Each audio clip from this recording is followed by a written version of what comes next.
यहाँ पे लाके चला देना।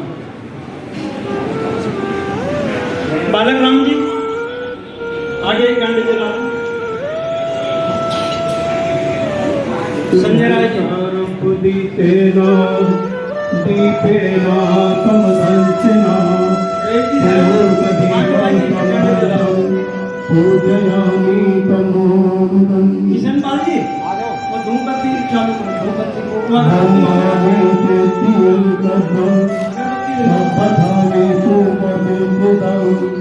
शारीरिक धातु महामूर्ति बुद्धरूपं सपनं सदा कोकमलेन सुन्दरा स्वत्वनिजदेवता ततो समयन्तं तथा वन्दे तमोधिपादकम्।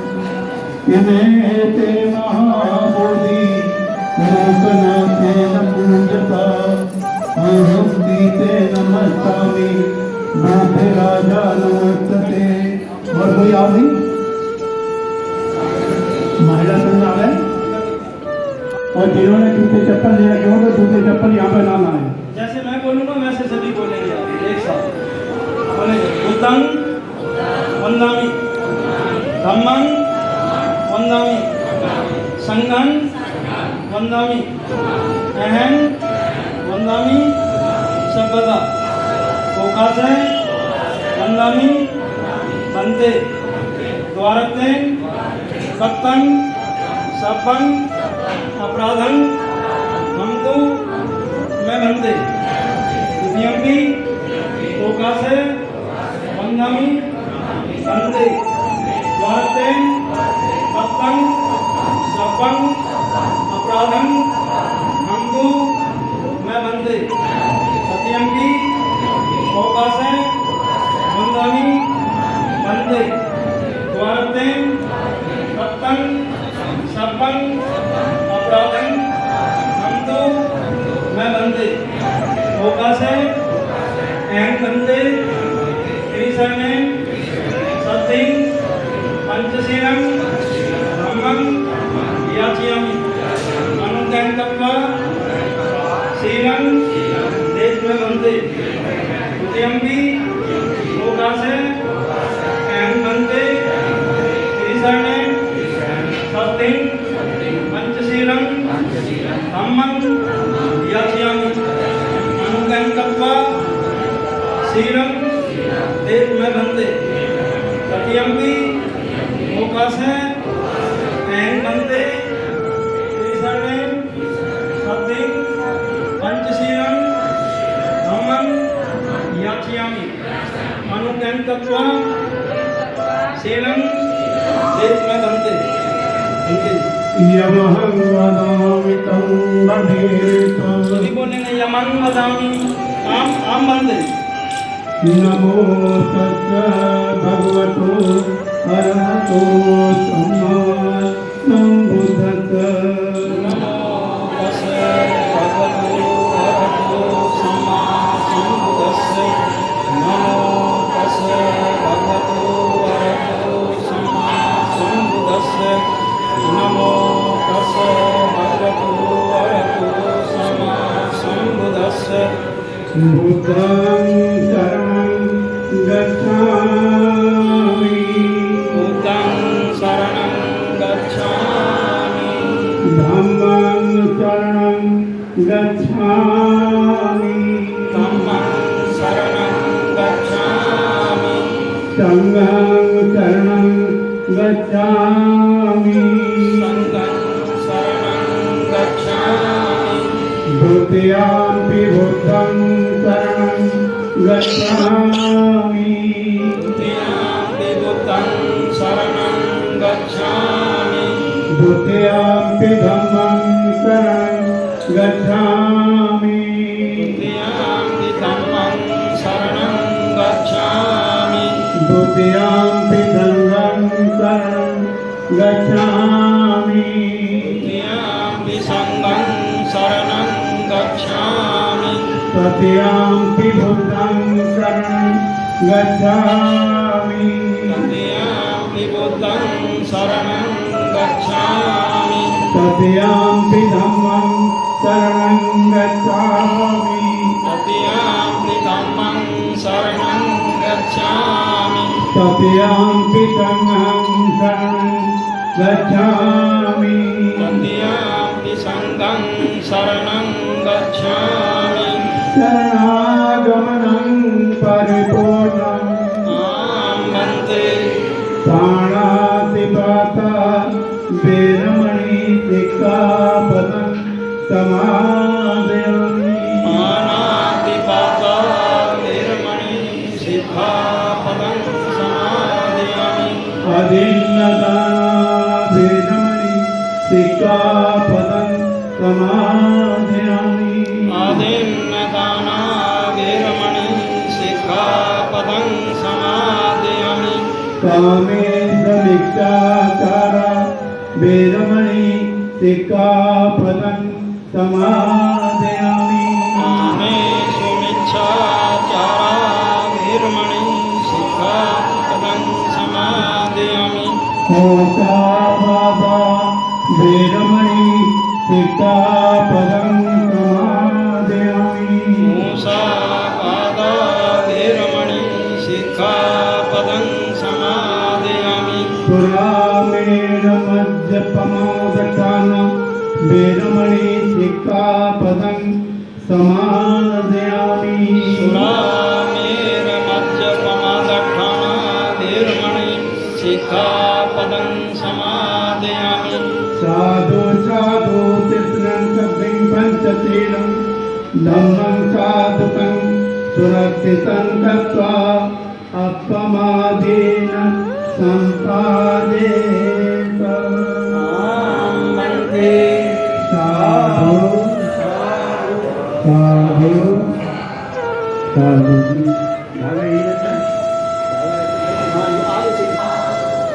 साधु साधु नमो तस्स भगवतो अरहतो सम्मा सम्बुद्धस्स नमो तस्स भगवतो अरहतो सम्मा सम्बुद्धस्स नमो तस्स भगवतो अरहतो सम्मा सम्बुद्धस्स बुद्धं शरणं गच्छामि धम्मं शरणं गच्छामि संघं शरणं गच्छामि द्वितीयम्पि बुद्धं शरणं गच्छामि द्वितीयम्पि धम्मं शरणं गच्छामि द्वितीयम्पि संघं शरणं गच्छामि तृतीयम्पि बुद्धं शरणं गच्छामि तृतीयम्पि धम्मं शरणं गच्छामि तृतीयम्पि संघं शरणं गच्छामि नमो तस्स भगवतो अरहतो सम्मा सम्बुद्धस्स नमो तस्स भगवतो अरहतो सम्मा सम्बुद्धस्स नमो तस्स भगवतो अरहतो सम्मा सम्बुद्धस्स इति पेतो भगवा अरहं सम्मा जित्वा निरुद्धंति ते संभूत समोसतो जो पैदा होते हैं संसार में एक दिन अपना सफर पूरा करते हैं सभी को यहाँ से जाना है समय सीखा जब तक समय रहा तब तक उन्होंने अपने परिवार में बहुत अच्छा समय दिया अपने बच्चों के पालन पोषण में उनकी देख रेख में जब तक वो रहे तब तक उन्होंने कोई कमी नहीं छोड़ी यहाँ सब कुछ देखने को मिल रहा है कि पूरा परिवार है, बहुत अच्छा परिवार है और सभी परिवार एक जैसे अपने एक मिलके चलते हैं, एक जगह रहते हैं। तो यही तो बुद्ध का सील है कि सील से ही मतलब जो है हमें सील का आचरण करना चाहिए, सील पे चलना चाहिए। तो आज हमारे बीच में हमने सील भी नहीं है, लेकिन वो जहाँ पर भी है, जिस स्थिति में है, और हम लोग यहाँ पर सब इकट्ठा हुए हैं, देखो सब इकट्ठा हुआ है बुद्ध की अनुकंपा से, और सभी आप लोगों के उससे वो जहाँ पर भी है, जिस स्थिति में, उनके लिए अच्छी जगह मिले। और मैं आप लोगों के लिए, सबके लिए मंगल कामना करता हूँ कि आपने अपने समय पे और सभी लोग इकट्ठा हुए यहाँ मंगल मैत्री और परिक्रमा पाठ में सभी लोगों ने भाग लिया। तो देखिए, जाना सभी को है। बुद्ध कहते हैं कि रोना पीटना, पैदा होना भी दुख है और मरण भी दुख है, सारे दुख के कारण है ये। और जब मनुष्य मरता है तो संसार में जब तक वो रहता है, कुछ अच्छा कार्य करके जाता है तो वो अच्छे कार्य उसके हमेशा वो बोलते रहते हैं। अच्छे कार्य कभी नहीं मरते हैं। मनुष्य इस संसार से विदा होता है, मनुष्य इस संसार से जाता है, लेकिन उसके संस्कार सदैव हमेशा जीवित रहते हैं, संस्कार कभी नहीं मरते हैं। तो हम भी अपने अंदर अच्छे संस्कार डालें, अपने परिवार में अच्छे संस्कार देकर अपने परिवार को आगे बढ़ाएं। यही बुद्ध की देशना है। बुद्ध का धर्म जो है 5 सीलों पर आधारित है और 5 सीलों का ही पालन करना बुद्ध का धर्म है। भगवान तथागत बुद्ध 45 साल तक लगातार जिए इस संसार में। जिस समय उनका अंतिम होना था, अंत होना था, तो उन्होंने अपनी जगह भी चुन ली थी कि मुझे कहाँ कहाँ ले जाना है। आनंद तो बार बार कहते थे जब सब निकल रहा था कि आनंद मुझे वहां ले चलो, आनंद मुझे वहां ले चलो। जिस समय मृत्यु संज्ञा पर मनुष्य लेटा होता है, उसकी पता नहीं कितनी कितनी तरह की इच्छाएं चलती हैं, उनकी इच्छाएं जागती हैं, और उसी हिसाब से मनुष्य अपने परिवार को सबको बोलता है और कहता है कि मेरी इस चीज की इच्छा है, मेरा ये इस चीज की इच्छा है। तो भगवान की कोई इच्छा नहीं थी। भगवान ने जहाँ जहाँ उन्होंने आनंद ने उनको लिटाया बिठाया, पानी तक पिलाया। अंत में उन्होंने कुछ नहीं मांगा, सिर्फ उन्होंने पानी मांगा था कि आनंद अब आखिर मैं श्वास ले रहा हूँ, जाओ आनंद आप पानी ले आओ। तो भगवान ने पानी पिया और पानी पीकर और उन्होंने अपना शरीरांत किया, अंत किया अपने समय का। तो संसार में इसी तरह से हमारे माता पिता होते हैं। माता पिता हमेशा अपने परिवार की रक्षा में पूरा यानी ध्यान देते हैं। बुद्ध कहते हैं कि माता पितु पट्ठानन पुत्र दारा सत्संगो अनाकुला चकमंता एतम मंगल उत्तमन, कि बच्चों की परवरिश पालन पोषण करना, कोई भी ऐसा कार्य नहीं करना जिससे कि हमारे समाज के अंदर जहां तक हमें कोई जानता है वहां तक हमारी बुराइयां न जाएं। हम बुरे कर्मों से, बुरी बातों से, बुरी संगति से बचें और अपने सील का पालन करें। बुद्ध ने इसीलिए तो एक परिवार को चलाने के लिए, चाहे तो राजा हो या महाराजा हो कहीं भी कोई भी था सबको सीलों में बांधा और सीलों में बांधकर उन्होंने अपने सील का पालन किया। जो लोगों ने सील का पालन किया उन लोगों का इतिहास में नाम आया। उन्होंने हमेशा बुद्ध की बातों को आगे बढ़ाया। जैसे हमारे बीच में राजा बिम्बसार थे, वह नहीं रहे तो राजा बिम्बसार ने भी पूरा काम किया। जितना बुद्ध ने जो कुछ भी कहा बुद्ध की बातों का पूरा अनुसरण किया और उन्होंने सील को माना और सील पर चलते हुए अपना उन्होंने जीवन लीला समाप्त की। और समाप्त करने पर उसमें दोषी उसका बेटा था अजातशत्रु। अजातशत्रु ने पूरी तरह से उसके साथ में इतनी घृणित बातें करी, वो अपने पिता को जेल में डाल के और उसने वो वही जेल में ही खत्म हो गई।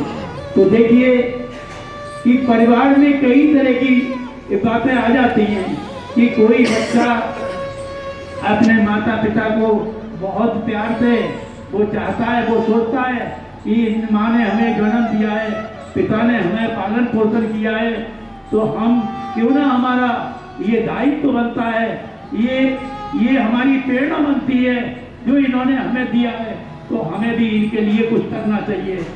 तो इसी तरह से दो तरह के लोग होते हैं।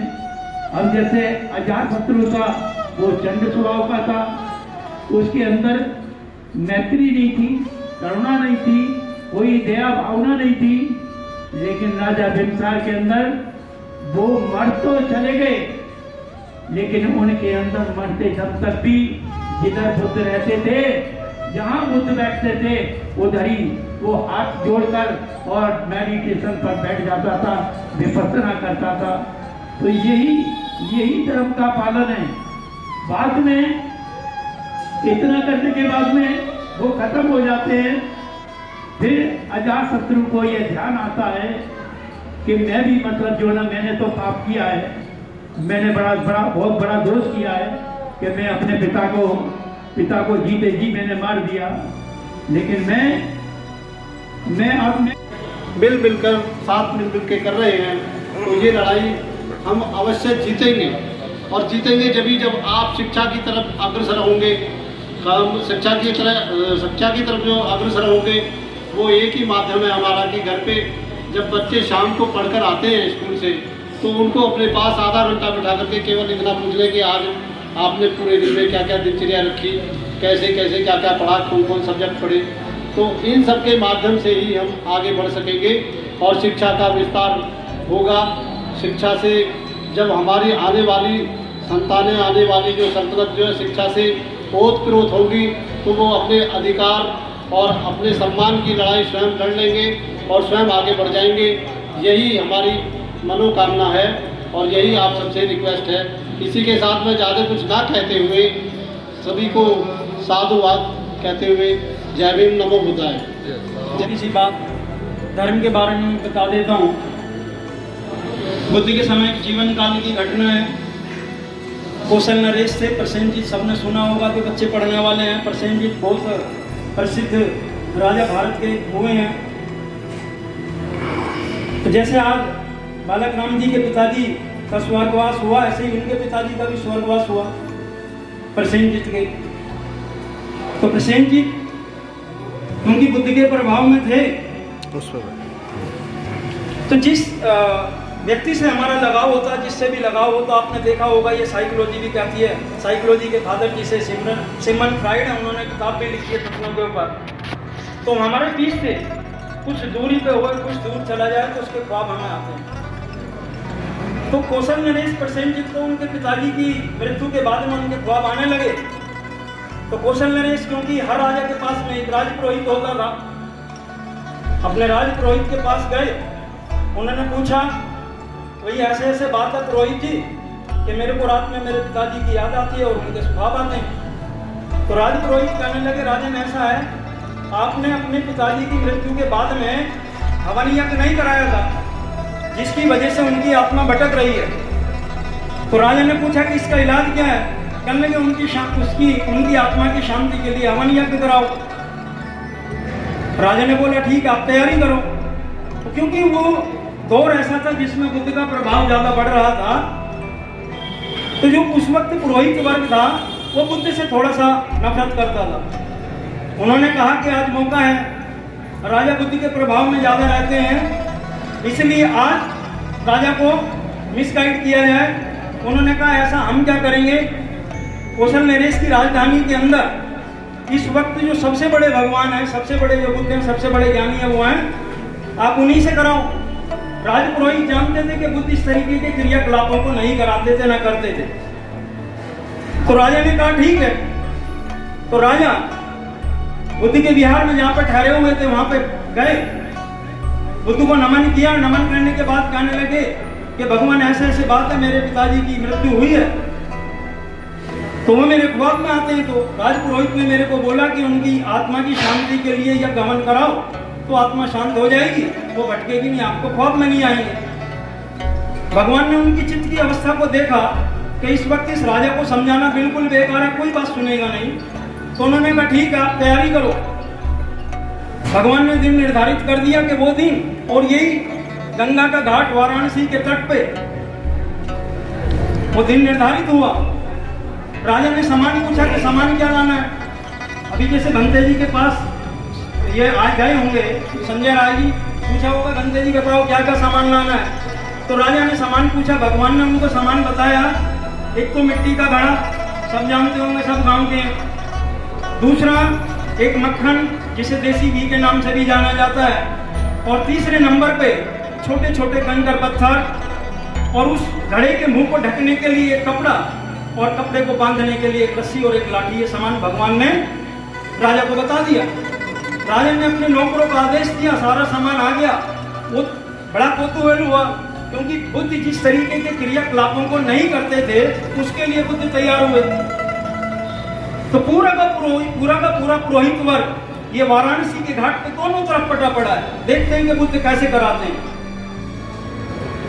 तो वहां पे एक परिवार में राज परिवार सवार होता है एक नाव में, और दूसरी नाव में बुद्ध अपने भिक्षु संघ के साथ में 4-5 भिक्षुओं के, जो अग्रज भिक्षु थे भिक्षु संघ के, उनके साथ सवार होते हैं। वाराणसी में गंगा के बीच में पहुंचते हैं। भगवान ने राजा को आदेश दिया कि राजन, ये जो आप घड़ा लाए हो इसमें नीचे घी भर दो, ऊपर कंकर पत्थर डाल दो, और अभी ये जो कपड़ा है सफेद रंग का, इससे इस घड़े के मुंह को ढक के रस्सी से बांध दो। राजा ने वैसे ही किया। उसके बाद में भगवान ने उनसे कहा, राजन ये जो घड़ा है जिसके अंदर नीचे घी ऊपर कंकर पत्थर भरे हैं, इसको गंगा की धारा में छोड़ दो। राजा ने जैसे ही घड़े को गंगा की धारा में छोड़ा तो वो घड़ा तैरने लगा। अब भगवान ने कहा, राजन ये जो लाठी लेके आए हो इस लाठी को इस घड़े पे दे मारो। जैसे ही घड़े पे लाठी पड़ी तो घड़ा टूटना ही था, वो घड़ा टूट गया मिट्टी का। उसमें जो घी नीचे था वो ऊपर आके तैरने लगा, और जो कंकर पत्थर घड़े में ऊपर भरे गए थे वो नीचे डूबने लगे। अब भगवान ने कहा, राजन ये जितने राजपुरोहित वर्ग हैं इन सबको बुलाइए और उनसे कहिए जो कंकर पत्थर नीचे जा रहे हैं कोई ऐसा तंत्र मंत्र यंत्र जुगाड़ करें कि ये कंकर पत्थर तो ऊपर आ जाए और ये जो घी ऊपर तैर रहा है ये नीचे जाने लगे। अब राजा मुस्कुराया, कहने लगे भगवान कैसी बात कर रहे हो, ऐसा तो हो नहीं सकता। कंकर की प्रवृत्ति है कि वो नीचे ही जाएगा क्योंकि भारी है, और जो घी है वो हल्का है, वो पानी के ऊपर ही तैरेगा, ऐसा कैसे हो सकता है। तो भगवान ने कहा, हे राजन तुम जल धारा के इस नियम को जानते हो कि भारी चीज नीचे डूब जाती है और हल्की चीज ऊपर तैरती है। जीवन धारा का भी एक नियम है कि जो आदमी कुशल कर्म करता है, अच्छे काम करता है, वो हमेशा ऊपर की ओर जाता है, और जो बुरे काम करता है, अकुशल कर्म करता है, पाप कर्म करता है, अपुण्य करता है, वो नीचे की ओर जाता है। हम अपने जीवन की धारा को स्वयं तय करते हैं। ये मेरे हाथ में है कि मैं धूम्रपान करूं या ना करूं, ये मेरे हाथ में है कि मैं शराब पीऊं या ना पीऊं, ये मेरे हाथ में है कि मांसाहार करूं या ना करूं। मैं जिस रास्ते को चुनूं उस रास्ते पे चला जाऊंगा। फिर किसी यंत्र मंत्र तंत्र को मत ढूंढना। अगर रास्ता नीचे वाला चुना है तो ये आपका चुनाव है। भगवान ने कहा अपने कर्मों की गति को सुधारिए, फिर किसी यंत्र तंत्र मंत्र की जरूरत नहीं पड़ेगी। आप कर्म की गति को कैसे सुधारें? आदमी शरीर से 4-5 तरीके के पाप करता है। सबसे पहली बात, बड़ा सीधा सिंपल सा एग्जाम्पल, अगर हमारे यहाँ पे सबके घरों में बेटियां हैं उस बेटी के लिए अगर हम वर ढूंढने जाएंगे, कैसा ढूंढेंगे? मार काट ना करता हो, जुआ शराब ना खेलता हो, यही करेंगे ना, चुगली चपाटी ना करता हो, लूटपाट ना करता हो, यही ढूंढेंगे ना। जब हम जो चीज चाहते हैं वो चीज अपने में पैदा करें।